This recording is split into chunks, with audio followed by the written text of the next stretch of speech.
Assalamualaikum warahmatullahi wabarakatuh.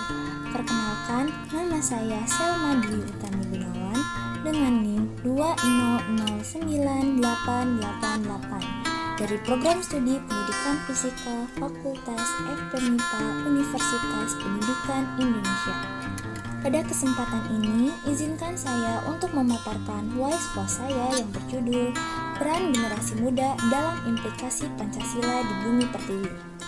Di zaman yang penuh dengan persaingan ini, Pancasila sebagai dasar dan ideologi negara Indonesia merupakan seperangkat nilai yang menjadi pandangan hidup bagi negara Indonesia yang harus tetap diamalkan dalam kehidupan kita agar keberadaannya tidak hanya dijadikan sebagai simbol semata. Kondisi itu meniscayakan bahwa fondasi bernegara dan praktik kehidupan berbangsa dan bernegara harus berlandaskan nilai-nilai yang terkandung di dalam Pancasila. Mengingat pada setiap periode, sejarah Pancasila memang kerap dibenturkan dengan ideologi lain. Pada 18 September 1948, Musso mencoba mendirikan negara Soviet Indonesia dengan melakukan pemberontakan bersama PKI. Setahun berselang, pada 17 Agustus 1949 disusul pendirian Negara Islam Indonesia oleh Kartosuwiryo. Oleh karenanya, kita harus meyakini bahwa Indonesia dan Pancasila adalah harga mati.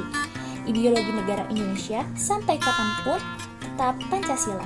Dan jika kemudian ada yang ingin kembali mengganti Pancasila dengan ideologi lainnya, berarti ia telah mengubah Indonesia menjadi negara lain. Makna dan nilai-nilai Pancasila dalam sejarah perumusannya melalui proses yang sangat panjang oleh para pendiri negara ini. Pengorbanan tersebut akan sia-sia apabila kita tidak menjalankan amanat para pendiri negara, yaitu Pancasila yang termasuk dalam pembukaan Undang-Undang Dasar 1945 alinea keempat.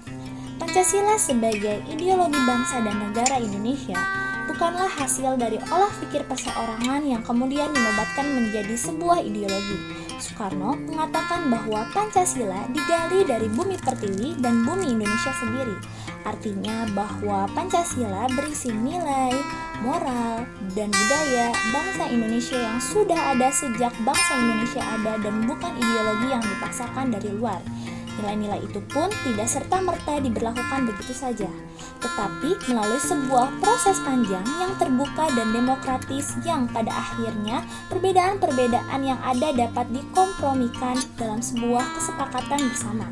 Ini berarti sebuah ideologi Pancasila tidak bersifat tertutup, melainkan menempatkan diri sebagai ideologi terbuka. Oleh karena itu, Soekarno pun mengatakan melalui pepatah jas merah yang artinya jangan sekali-kali melupakan sejarah. Pancasila memiliki sejarah penting baik dalam proses perumusannya maupun dinamika implementasinya di setiap orde pemerintahan. Sebagai generasi muda, harus bisa mengoperasikan Pancasila dalam berpikir, berucap, dan bertindak karena Pancasila sedang berada dalam persimpangan. Pancasila harusnya tidak hanya dipahami sebatas hafalan dari 5 sila. Pancasila harus hadir dalam nafas kehidupan, harus ada sikap saling menghormati dan bekerja sama antar pemeluk agama dan penganut kepercayaan untuk mewujudkan sila pertama.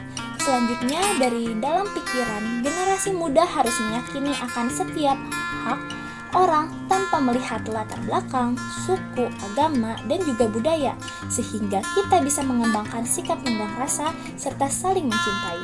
Maka, cita-cita menjadikan sila kemanusiaan yang adil dan beradab bisa terwujud dalam kehidupan bernegara. Untuk menciptakan persatuan Indonesia, kita harus rela berkorban untuk kepentingan bangsa dan negara. Selain itu, kita harus mengesampingkan egoisme dan egosentrisme untuk kepentingan yang lebih luas. Setiap persoalan yang dihadapi sudah semestinya diselesaikan dengan musyawarah untuk mencapai mufakat. Tentu, dalam musyawarah tetap ada pihak yang kepentingannya tidak bisa diakomodir. Maka, disinilah ditekankan untuk tetap bisa menerima dan melaksanakan hasil musyawarah. Rakyat akan dipimpin dengan penuh hikmat dan kebijaksanaan. Untuk mewujudkan keadilan, kita harus mengedepankan penghormatan pada hak-hak orang lain.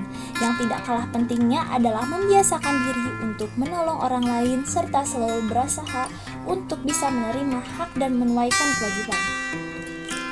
Dengan demikian, apa yang diharapkan dan dicita-citakan oleh bangsa Indonesia dapat terlaksanakan dengan baik apabila segala sesuatu yang dilakukan diharapkan tidak melenceng dari aturan yang telah ditetapkan sebagai sesuai dengan Pancasila.